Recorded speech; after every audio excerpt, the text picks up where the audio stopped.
Hey everyone out there, how's it going? Welcome back to Screen Speak. It's the podcast that's all about movies, life, and so much more. My name's Jordan Anderson, and this is my podcast. Appreciate you as always for coming by and giving it a listen each and every time one of those new episodes drops. You want to know when an episode gets dropped? Well, that's easy. You can find that out by hitting that follow button and the bell. How'd you like that plug? And, of course, you can follow Screen Speak on its social media over on Instagram and its Facebook. Details are all in the description of this and every episode. I'm pleased to once again be sharing another conversation with you all that was captured during my time at the 2023 Cedar Rapids Independent Film Festival. Now, for the record, this is the last conversation that I'm going to be dropping that came out of this year's festival. The only other piece of content, the final piece of content, if you will, that came from CRIF is a 2023 festival summary episode that's going to be coming out here in the near future. I have Eric and Scott, the festival director and founder of the festival, back on to give their final thoughts on how they thought this year's festival went, as well as my own thoughts on that and so much more. So definitely be on the lookout for that. I'm still in the process of getting it all put together for you, but I promise it's going to be worth the wait. Now on this episode, the one you're listening to, I talk with writer and director Tony Cross about his short film, The King's Eye, which was one of the winners actually of the CRIF Festival's coveted Eddie Award. The King's Eye is a short film that follows a man embarking on a scavenger hunt that got left behind by his recently deceased father. And over the course of the journey in the short film, he's given a chance to remember his past while also embracing the prospects that he has for his future. Little bit of information about Tony. He's from Rock Island, Illinois, and he shot this film largely in Davenport, Iowa, and the Quad Cities area here in the state of Iowa. In addition to his theatrically released works, he also puts his creativity on display with his YouTube channel, Greenhorn Productions. The link for that, along with all of Tony's other socials, are in the description of this episode. So again, check out the description. I'm going to keep saying it until you do it. Over the course of the episode, we jump into Tony's journey as an aspiring filmmaker. We take a look at his early works and inspirations that shape his direction that he takes on film.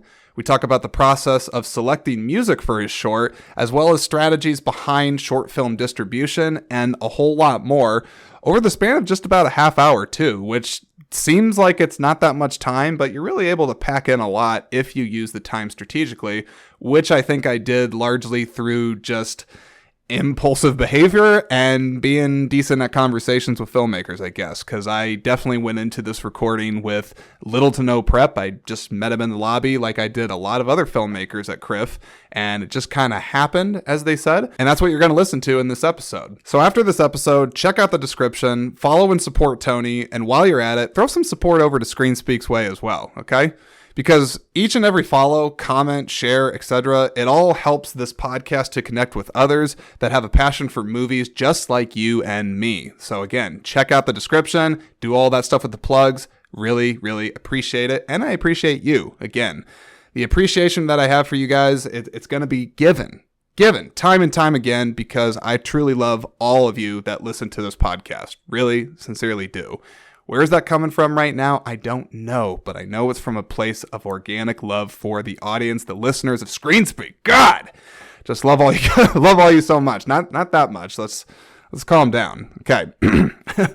Anyways, thanks again so much for being here. Enjoy the episode.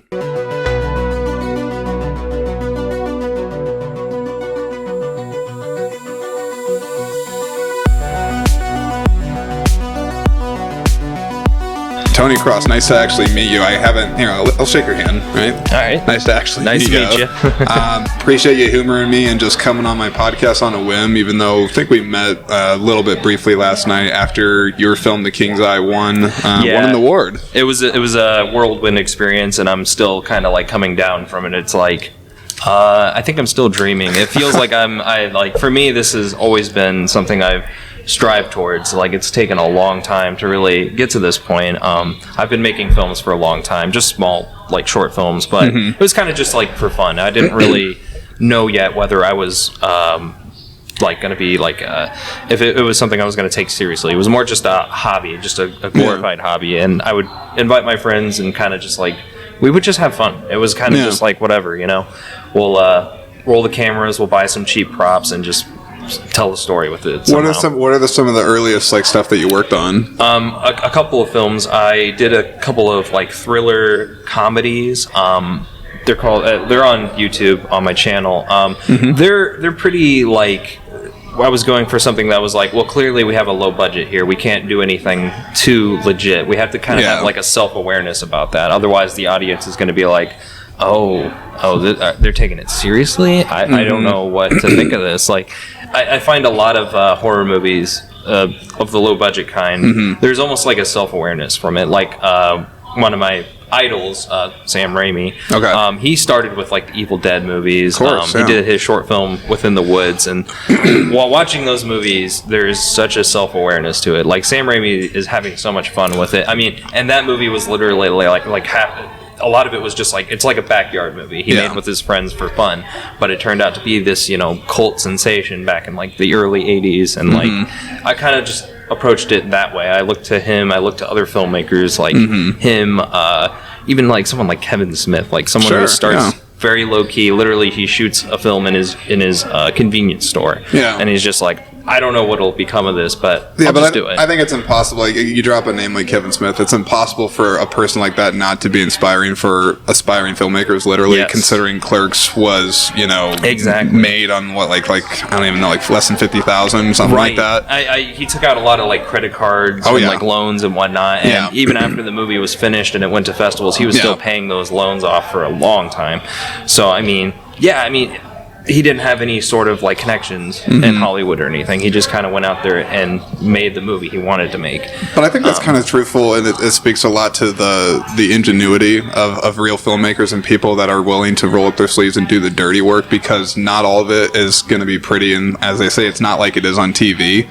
Right. There's so much of it where there's not like a guidebook. I mean, maybe these days you could watch a YouTube video from somebody that's had some experience, and those might help, but there's very few substitutes for real world on the job experience, and I'm sure even on this latest movie that you put out, you must have learned quite a bit doing that. Oh, definitely. Yeah, I mean, that's the beauty of filmmaking in general. You think you can know too much, but you never do. It's always just overcoming a problem. It's a series of it's just problem solving the entire way through. Even when you get to the end of it, you look back on it and it's like, well, this scene doesn't quite work. How can I go in and maybe get a pickup shot or something just to kind of, make it flow better, stuff like that. You kind of like reflect on it, and then you still find things you need to work around and overcome and solve. Like, that's just part of the fun of it, in my opinion. Well, and also, not to put too fine a point on it, but this film, The King's Eye,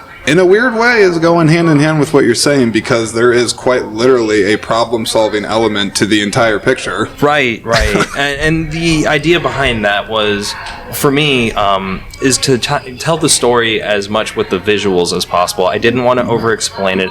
There's very little dialogue. Exactly, and I wanted the audience to kind of just go on this journey with this main character and kind of discover things as he's discovering it. So when those moments happen where there's like a revelation or he puts the pieces together, the audience is kind of like learning it with him. They're kind of like following it along. But, there's always going to be like things that start, that kind of like bookend the movie. Like there's something at the beginning, it comes around at the end, setups and payoffs and whatnot. And it's those little things that, maybe the audience won't pick up on it the first time, but I always put them in there because it rewards them for kind of like paying attention to the movie and observing the small details. And that's kind of what the movie's about in a way. It's just kind of looking at the little details of the bigger picture, taking a moment to just take the world in and just kind of, appreciate it. Who is now there's a voiceover that's kind of playing throughout the movie, and it sounds like it's from a person listening to like almost like a book on tape or an audio book. What could you explain who is that and where did that come from? That's actually my stepdad. I just figured, he would come over, and he was always interested in the film thing, so I'm like, he has a really good voice, and I figured he would be great for that. And it did kind of play like that. I would honestly think of like a narration for like a documentary or like, kind of like those Nat Geo documentaries a little bit, or just something like that sort of just like, it is kind of like a storybook narration or something, and we were kind of going for that. It's like you're being walked through this story. He's kind of the one thing that kind of carries the audience through the movie in a way where it's like, okay, so this is kind of what he's feeling in this moment and whatnot. But I didn't want it to be like the character's just telling us what he's feeling. It's kind of just like explained in a very storybook way. So, and that idea, I didn't think anything specifically inspired it. Yeah. It was just kind of like, to me, it felt like a good natural choice for this movie, which is intended to kind of have that feel to it, like almost like a Hallmark kind of card or something, but hopefully more like grounded in reality than that. Like, it's not meant to be like super like Right. you know, like, ooh, this is inspiring for the sake of being inspiring. It's meant to be like a real world perspective on like trying to overcome grief and like kind of seeing the hope at the end of it, you know. Yeah, and So- I do like that you put trust clearly, I think, in your audience to put some of those pieces together, because like Yes. you don't like just openly be like his father's no longer alive and he's Right. grieving. Like, you can figure that out from his demeanor. You can Yes. figure it out from just the overall tone and vibe of the story. Mm-hmm. I was curious about the hoodie. Is there any intentionality behind Yeah. his upside down smiley face hoodie, or is that just like he happened to be comfortable and we got to do this? That was honestly just what he wore on the day when we started shooting, and I was just like, you know what? That actually kind of complements the story in a way, like Yeah. what the character is going through. That was totally just like spur of the moment, like, this is he wanted to wear that jacket that day, and we just kind of ran with it. And to me, it actually does fit the movie, because at a point it was almost like, maybe is that too much, or you know, I wasn't really sure. But then he kind of explained it to me that way, where it's like, no, this is what he's going through at this time. Yeah. This is what he's great. And again, it's more of a visual thing than him explaining it to the audience. It's just, this is the jacket, and it kind of tells you Yeah. everything you need to know about the character. So And you said it was your father that does the voice, the kind of narration that goes through? yes, my stepfather. Excuse me, stepfather. No problem. Yeah, Because I thought it was Lawrence Fishburne. Really? Yeah, Like, yeah. because I've seen your film actually twice, because it's played twice at the festival, and yours was one I specifically wanted to go back and revisit it because. Truth be told, I am not one of those like escape room people, scavenger hunt people. Right. So some of the subject matter on this, I was joking with one of the volunteers of the staff because they were talking with you, and they're like, "Did you see his movie?" I'm like, "I did see his movie, but." To be fully real, if I was in that situation and my father gave me some leave behinds like that, well, he's going to be waiting a long time Right. for me to find it, because I would not be able to figure out how to do all that. Yeah, definitely. It was kind of just like one of those things. It kind of started with that, and I'm like, how do we Yeah. make this interesting and have some resonance to it? Like, it's got to be meaningful. It can't just be like a Yeah. pointless scavenger hunt. You know, we can't just have him going after MacGuffins that are just, you know, empty MacGuffins or something that you see in a lot of movies today, where it's like, Well, he had an app like on his phone, right, to like somehow put Yeah. in coordinates. I mean, like, is that actually like a thing? Can you do that? That was actually inspired by it's like a little like I don't know how to describe it. There is a following of people who call it geocaching. I think geocaching is the word for it, but it's basically where people literally do exactly that. They leave Yeah. things in a certain location and have coordinates that lead to that thing. Yeah. And it's not quite pinpoint accurate like it is in the movie, but Right, it'll right. lead you to that general area, and then they mark it on their app. I believe it's like an app now, but basically it's like a game that a lot of Yeah. people play now, and it isn't really like this big thing, but it is definitely something that I think is picking up for a lot of people, and I think there is something to it, like being able to just discover things on your own like that. That's always fun. It's a discovery for people. And Where was this shot at? it was shot, a lot of it was shot in Davenport, Iowa. Okay. And it was kind of just like we alternated between Rock Island, Moline, Davenport, and even a little bit in Bettendorf. And all those Yeah. areas are right there on the between Iowa and Illinois. They're all like clustered together. It's Yeah. the QC. We call it the QC. But, Yeah, of course. but they're all close by, and again, I grew up at all those locations. I've known all those places all my life. A lot of those landmarks, like a lot of the statues and whatnot, I'm just like, those have always been around, and I'm like, that's crazy. Like, they seem so like primed for, you know, to be in a movie or just be Yeah. a background of something, you know. So yeah, a lot of those places have always been familiar to me, and I've always kind of wanted to put them in a movie. So. Well, you had some beautiful visuals in the movie. I mean, truly, especially towards the end when, you know, kind of things are coming to a head, and, you know, he finds the final piece, and there's a great shot where it's actually purely of just water, and it's just waves Right, going right. very slowly.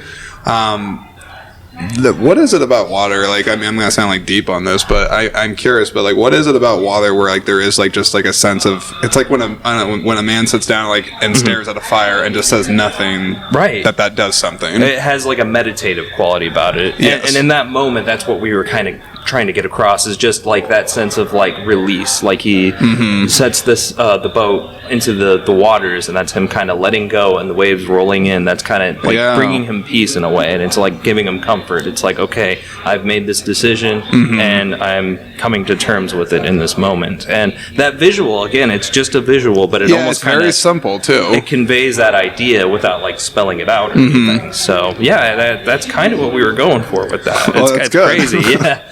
That's awesome, actually, to hear that you got that was something that I picked up on it for sure. That's awesome. And then the music was also interesting too. Can you talk about that? Like, just because there's a sort of a musical thread that's going throughout the movie, and it's kind of playing the same beats. I'm just curious how you came up with that. Yeah, well, we were going for like a lo-fi kind of thing. Lo-fi is kind of this genre that's kind of been picking up more recently. I don't really know if it's really hit the mainstream or anything. Do you have some examples of like what would fall under that? Well, there's a lot of videos of just like, there'll be like 10-hour playlist of just lo-fi music, and the idea behind lo-fi is kind of just like meditation. It has a very calming quality about it, but it kind of combines a little bit of hip-hop, a little bit of like synth, and like it's very electronic at times, but also just like kind of like almost jazzy in a way too. It's a interesting mixture of like different genres that somehow come together and just complement each other, and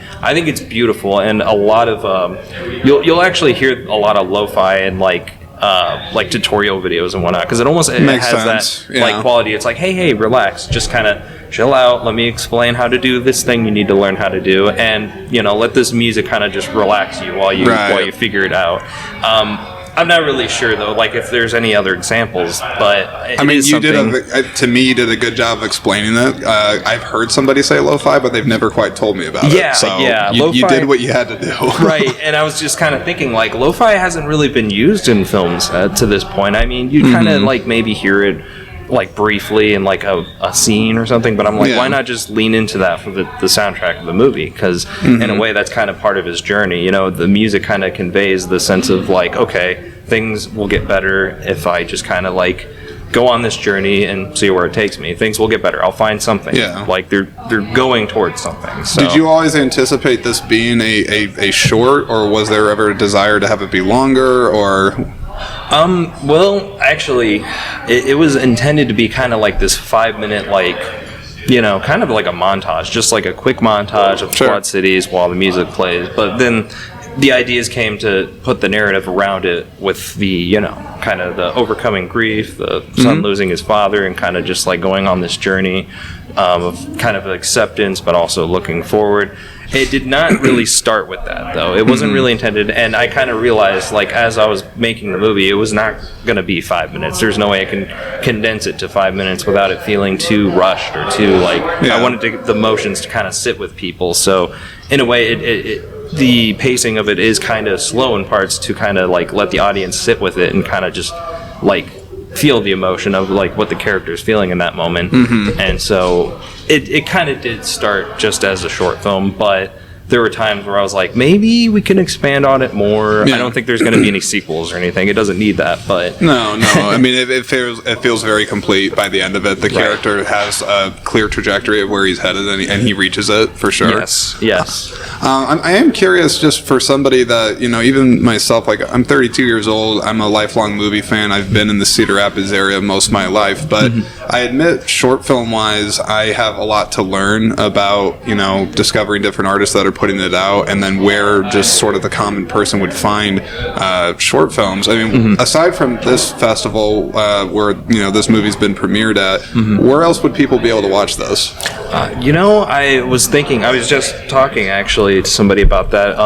My goal is to kind of just keep it local for now, and then eventually work my way to like branching it out more to like maybe LA, maybe New York, start going wider with it, but we'll start locally and just kind of like build on it, and hopefully eventually maybe Sure. get more of an audience within the, Midwest. I guess, like, do you think in a way that part of that is deliberate in that you're not quite sure what audience this will attract, and you don't want to just do like a shotgun approach where I'll just shoot it out there and hope to God somebody like discovers it. That's the last thing I want to do is just send a movie out to die basically without really knowing what kind of audience it's going to have. Yeah. But at the same time, that is kind of the risk of it. You kind of want to just send it out and let people decide for themselves what they think of it. Sure.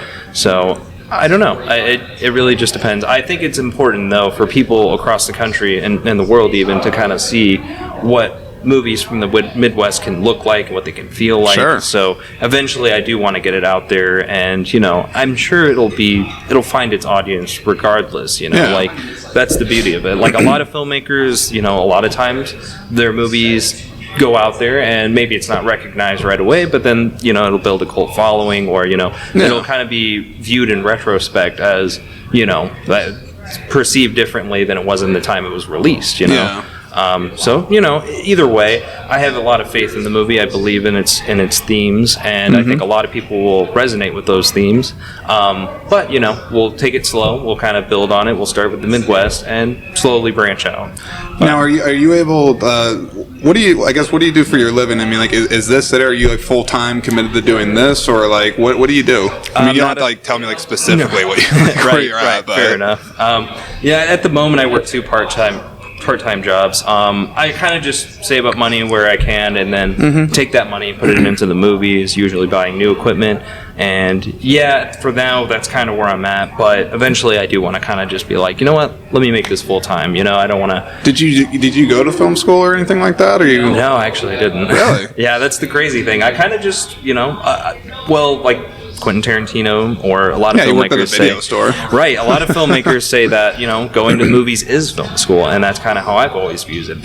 Like I would always go to a movie and recognize the things that worked for me and the things that don't work for me, and kind of just like take that with me and interpret that in a way where as I'm making a movie, it's like, well, I liked how this movie did this thing, but I'll try to avoid doing this thing I didn't like about this movie, that sort of thing. So in a way, that's kind of how film school has been for me. I have not gone yet, but I really do want to at least take a few classes or something. It's interesting, like just listening to you talk about this, because between the film's release and just kind of how you're thinking about things, you seem to be very aware of just like the moment in time that you're kind of at right now, and you're like, okay, let's do this. Assess, review before you get like too excited and kind of lose your focus. Right. Yeah, it's very important, I think, and also, and that's the thing. Movies have a way to be. There's so many different ways movies can be made now that I don't think have been explored yet. Like different, like the soundtrack being lo-fi. Like I don't think I've really heard that in other movies. It's so many different ways you can make a movie, and I feel like in some ways I don't think we've explored them fully yet. Yeah. So my goal is to kind of just try different things and just kind of experiment a little bit with it. What's coming next for you? I mean, what are you gonna be doing? The next movie I want to do another short film. I want to do something a little sci-fi. I've kind of tried different genres. I've done a thriller. I've done a drama. Okay. I've thought about doing like a comedy, but with comedy, I find it's very hard to get the right to you don't want to be I don't know. You feel like you have to be really sensitive with comedy nowadays, but you can still do comedy. There's plenty of great comedies out, but I don't know. My sense of humor, I'm not really sure what would work. What's your sense of humor? I don't know. I love how Taika Waititi. I love his What We Do in the Shadows, stuff like that would be great. But I think you need someone who can really think on the fly and improvise and because a lot of that is improv, and it's I need someone who can just come up with something super funny on the spot while cameras are rolling or something. I don't know. It just my sense of comedy is kind of leaning towards that. It's almost awkward and goofy, So I think that maybe wouldn't work for everybody. It just depends. So sci-fi is where it's at. Sci-fi. I mean, everybody, so many filmmakers, they look to movies like Star Wars and stuff like that. And they're just I want to make my own Star Wars. Let me make my own Star Wars. I don't think it's going to be the next Star Wars or anything, but Yeah. my goal is to kind of just like, you know, take a crack at it, see what works and what doesn't, and, you know, take it with me into my next sci-fi project. You know, if anything, too, I think sci-fi, especially from an independent film and even a short standpoint, I got to imagine as a genre to tackle, given the limited means and budget and, you know, kind of what you have at your disposal, there's a lot there's more steep challenges to it. Definitely. But I would also argue that there's a lot greater rewards that could be on the other side of it as well, because you have to be very creative with how to make it make sense and not in my opinion, for sci-fi, one of the hardest things for especially low budget ones is not having the, you know, bad quote unquote special effects take the audience out where they're like, okay, this is just like some cheap sci-fi production. Right. Yeah, that's a tough one. Yeah, definitely. And I think with sci-fi, it affords you more room to kind of be experimental with it, because it's like, obviously we don't have the money for big CGI effects or anything, but I've always kind of leaned more towards like practical effects anyway. So my goal is like, okay, get the right costumes, get the right props, get something like the location. I was thinking kind of like the movie Signs is kind of what I was looking to. Signs. And like it's just in a cornfield somewhere. Like it's not this crazy elaborate set or anything. It's just a house in the middle of a cornfield. Yeah, and that's definitely and I think that movie takes the less is more approach, exactly. Which sometimes that usually goes to great effect. And again, that movie also greatly trusts its audience to put the pieces together. Exactly. It leaves a lot to their imagination. It doesn't really, it holds back a lot until like towards the end of the movie. And that's kind of what I was thinking. I'm like, we can hold back a little bit and it's fine. And if you let the audience kind of put things together themselves, it almost creates a bigger picture in their head and invites that sort of, you know, imagination from the audience. So that's kind of what I was thinking we're going to try to go for with our sci-fi movie. It's just kind of like, let's just get experimental with it, be minimalistic, but also, you know, try to provide some, you know, great visuals and like great locations, and we'll see where it goes. Well, I mean, I really enjoyed, like I said, I really enjoyed The King's Eye. I thought it was interesting. There was definitely things I took away from it, and, you know, I'd love to, you know, continue to follow up with you when you get another one of these projects out there. You know, are you on like the Instagrams and all these things, or how do people learn about you? I think the biggest for me, I have a Facebook group. I kind of started a couple of years ago, and it's picked up a lot in the last couple months. And I think if you're able to reach out, that would probably be the best way to kind of just go on there. And we have all kinds of listings, like different directors coming in, you know, for casting calls, like trying to get extras, auditions, and whatnot. So it's very exciting. I'm always like kind of like impressed every time I go back to it and check on it. I'm like, wow, it's grown so much in like a couple months. It's crazy. And it also, That's good, man. Yeah, and it makes you realize again, like there's so many talented and passionate filmmakers in the Midwest that I feel like don't really get recognized a lot, because when you think of the Midwest, it's you know, flyover states they call it, and whatever. They don't really imagine a lot of artists and filmmakers come from this, you know, part of the country. And I think that's, you know, I think we need to change that. You know, we need to change that. Change the perception. Exactly, change the perception and show that, hey, there's actually a lot of us here, and you know, we're excited to show everyone what we can do. So I got one more question for you, because I, you know, respectful of your time, I want you to get the most out of the festival. I could talk with you for a long time. Thank you. But I'd just like to ask you, I mean, you know, it's a basic question, but broadly speaking, how have movies spoken to you as a person over the years? Because obviously they are greatly impactful on all of us. That, you know, that's why we're here ultimately at the end of the day, because of what they do for us. But how would you answer that? Yeah, that's a good question. I mean, there's so many things. For me, you know, there's the escape aspect of it. You're going to a different world, or a different, you know, you're taking a break from your reality for 2 hours at a time, and just kind of like being involved in a story. And there's something about it. I think people inherently have this passion for storytelling, whether it's movies, music, you know, writing, anything, like any art form. And I think movies, to me, they speak to me because it kind of combines so many different kinds of art forms and just puts them together. You know, you get your music, you know, you got acting, you got, you know, cinematography, all these things come together for something that, you know, again, it transports you to somewhere else while you're watching it. So for me, that's kind of where you know, I've kind of fallen in love with movies. It's just like, you know, you're being, again, you're escaping from your reality for a couple hours at a time. And that's kind of what I've always loved about it. And you always derive something from it, a meaning or a theme, a message, or, you know, just something to take away from it. It's not like you're sitting there staring at a screen and not really taking anything, right? You're absorbing it and you're kind of taking your own meaning from it. So to me, that's kind of what's magical about movies. It's like, they can be anything. Like the sky's the limit. You can do anything, especially now with movies. It's like, yeah, it's crazy, man. And it's exciting. And I look forward to seeing, you know, what other filmmakers can do, and like especially people who, you know, don't really have connections. It's like, to me, it's exciting to see what they have to offer, because you know they're going to take chances. You know they're going to try things that are a little unorthodox and different, you know?